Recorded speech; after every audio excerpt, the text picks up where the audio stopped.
Shalom. All praises, honor, and glorification unto our mighty, marvelous, and wonderful power. Call Halaim La Allahayanawa Yahawah bahasham.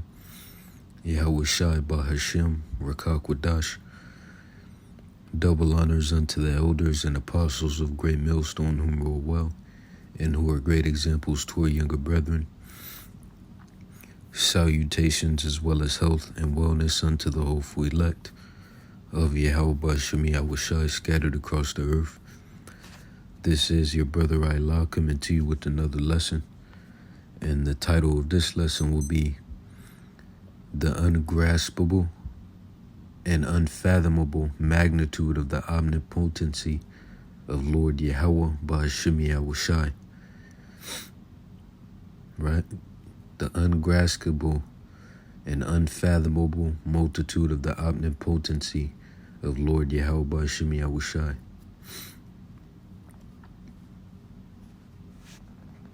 And I'll just, shorten it up a bit. Let me see. Right. So, Lord willing, this lesson be edifying toward the elect of Yahawah bahasham Yahawashi. And also, Lord willing, this lesson will be a quick hit and straight to the point. So let's get right into it. And I want to start off at the book of Exodus, the 4th chapter, verse 10.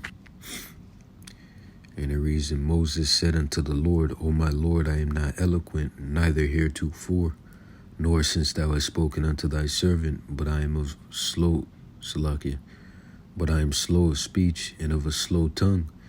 And the Lord said unto him, Who have made man's mouth? Or who maketh the dumb or deaf or the seeing or the blind? Have not I the Lord? See? So, the Lord is in full control of everything. Right? Everything that takes place is of the Lord's will, and things that don't take place are not of his will, or weren't of his will. See? And the scriptures tell you that, and that's a part of the omnipotency of Yahawah bahasham Yahawashi. Right? Another factor is that, the Lord sees all things.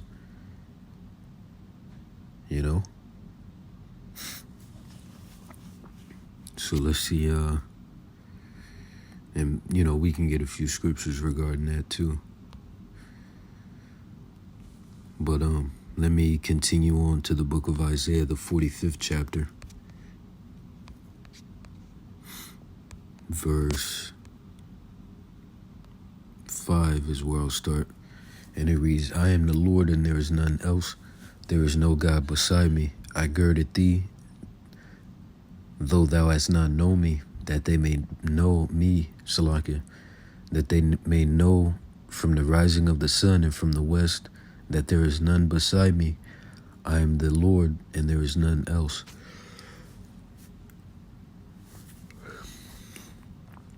Verse 7, I form the light and create darkness. I make peace and create evil. I, the Lord, do all these things, it says. See?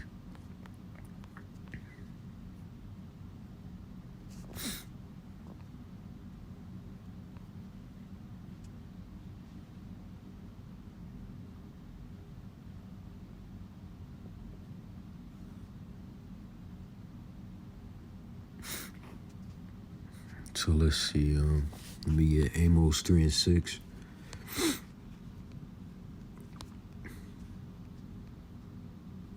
And it reads, Shall a trumpet be blown in the city, and the people not be afraid? Shall there be evil in a city, and the Lord have not done it?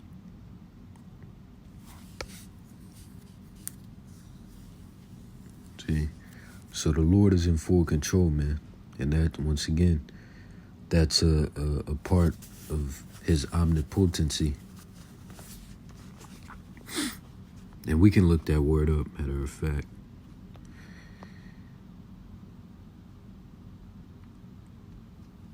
Right. So you see it says, of a deity having unlimited power, able to do anything, the Most High is described as omnipotent and benevolent. Let's look that word up as well.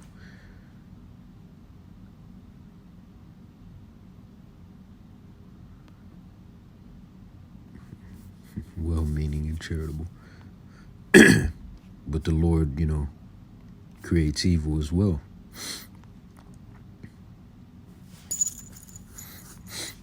So let's see.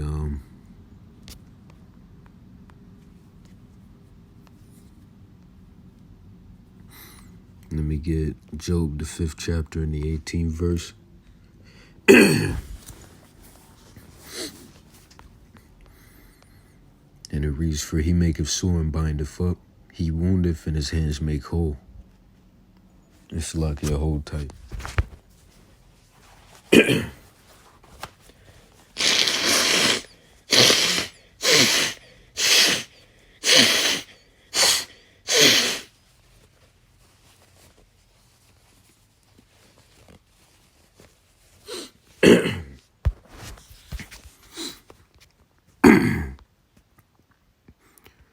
Right, so continuing on, let me get Nehemiah, the 13th chapter and the 18th verse.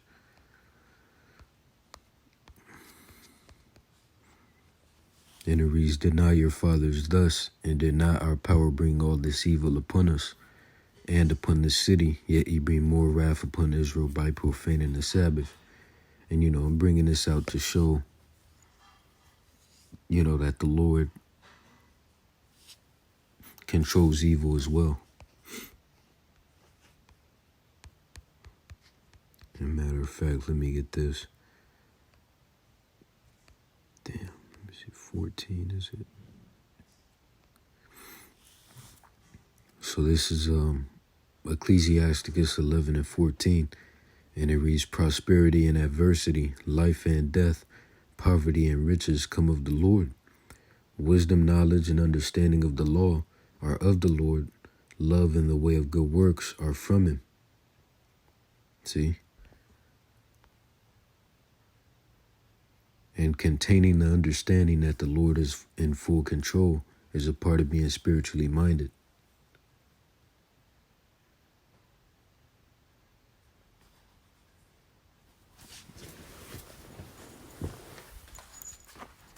Right? Because, following that understanding, when certain things take place, your perspective, or when certain things take place, you'll have the proper perspective as a result of containing that understanding that the Lord is in full control, And, ultimately, man, us brothers, we're on a high level. We're on a high level. And that's all through the mercy and power of Yahawah, bahasham Yahawashi. So I'm continuing on. Let me get Jeremiah, the 5th chapter.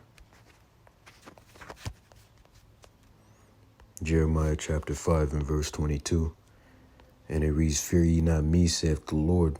Will ye not tremble at my presence, which I placed the sand for the bound of the sea by a perpetual decree, that it cannot pass it, and though the waves thereof toss themselves, yet can they not prevail. Though they soar, yet can they not pass over it." So let's see, let me get this as well. All right. 1 Samuel 2 and 6. And it reads, "The Lord killeth and maketh alive. He bringeth down to the grave and bringeth up. The Lord maketh poor and maketh rich. He bringeth low and lifteth up. He raiseth up the poor out of the dust, and lifteth up the beggar from the dunghill, to set them among princes, and to make them inherit the throne of glory. For the pillars of the earth are the Lord's, and he hath set the world upon them."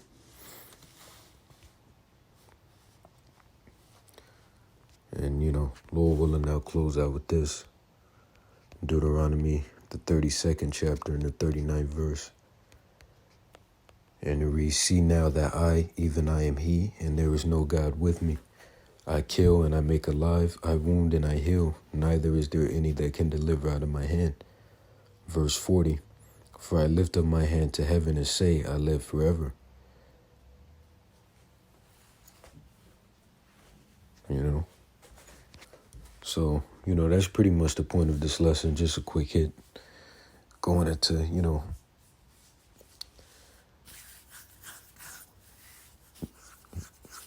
some of the power of the Lord, but going into that omnipotency. But with that, Lord willing, you were edified. Once again and forever, all praises, honor, and glorification unto our power. Call Halaim La Allahayana wa Yahawah bahasham Yahawashi bahasham Rakakwadash. Salutations as well as health and wellness unto you, sincere Akim, and few sincere Akwath. See you in the next lesson, Lord willing. Wa Yahawah bahasham Yahawashi babakasha abababo. Shalom, DTA soon, and stay sharp.